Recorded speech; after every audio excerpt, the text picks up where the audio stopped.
Where do you begin to describe a team of mercurial unpredictability? There's just something about the Pakistan cricket team.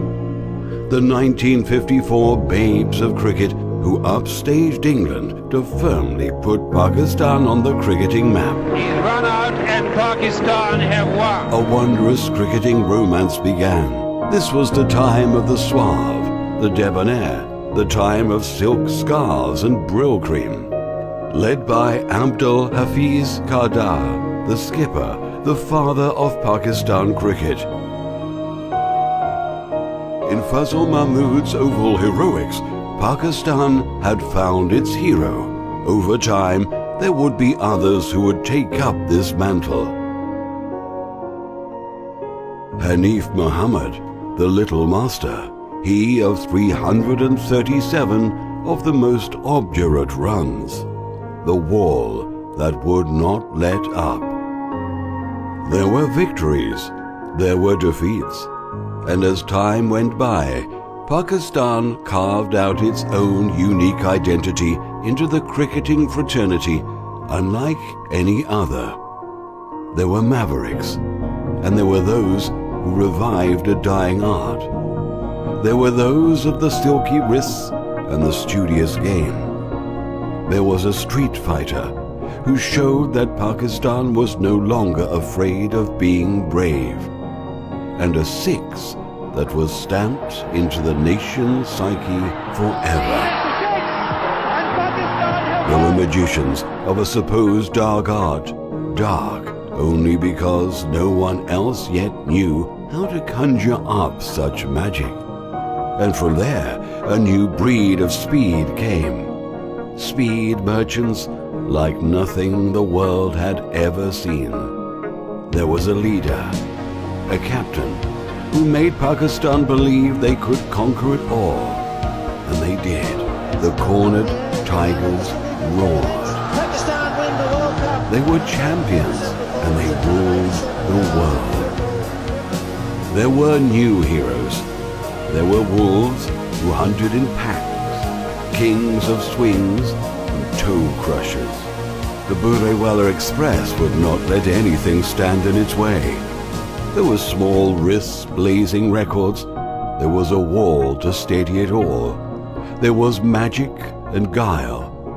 There was a whirlwind that shook everything. Madness would have a new max. And there was a lightning bolt. The long line of fast bowlers had reached its crescendo in speed.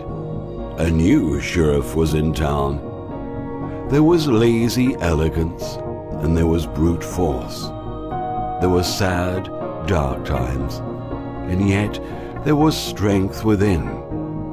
There was exile, millions of eyes set upon barren arenas, yet there was strength again. There was resolve, there was sheer class and power of will. That he was not the chosen one would not stop him. And again from the ashes they would rise. Pakistan cricket would surge again and once again conquer the world. Big game, it's a leg by, who cares? Pakistan win this 2020 World Cup. There was belief, there was redemption. There was a magician, a caster of enchantment. There was a swift rise of a hero, and an even swifter fall. Icarus had flown too close to the sun. Yet it all continued. Alienated from home, this bunch of mercurial, volatile gladiators still marched on. There was the sage, a steady calm. There were vertigo-inducing highs and damning lows. Every bit like what Pakistan cricket is supposed to be. Yet it still goes on. This Pakistan team of the unpredictables, one step maddening, one step conquering, in all their glory and in all their frailty. And so this beautiful theatre of wonderment would continue. Every bit as gripping, every bit as enigmatic, every bit as vexing. There's just a certain kind of magic, a certain kind of maddening power. There's just something special about the Pakistan cricket team.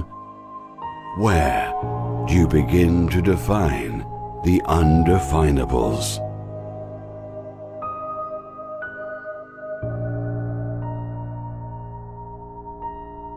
I think we've worked out which Pakistan have turned up today. It's the one to be afraid of.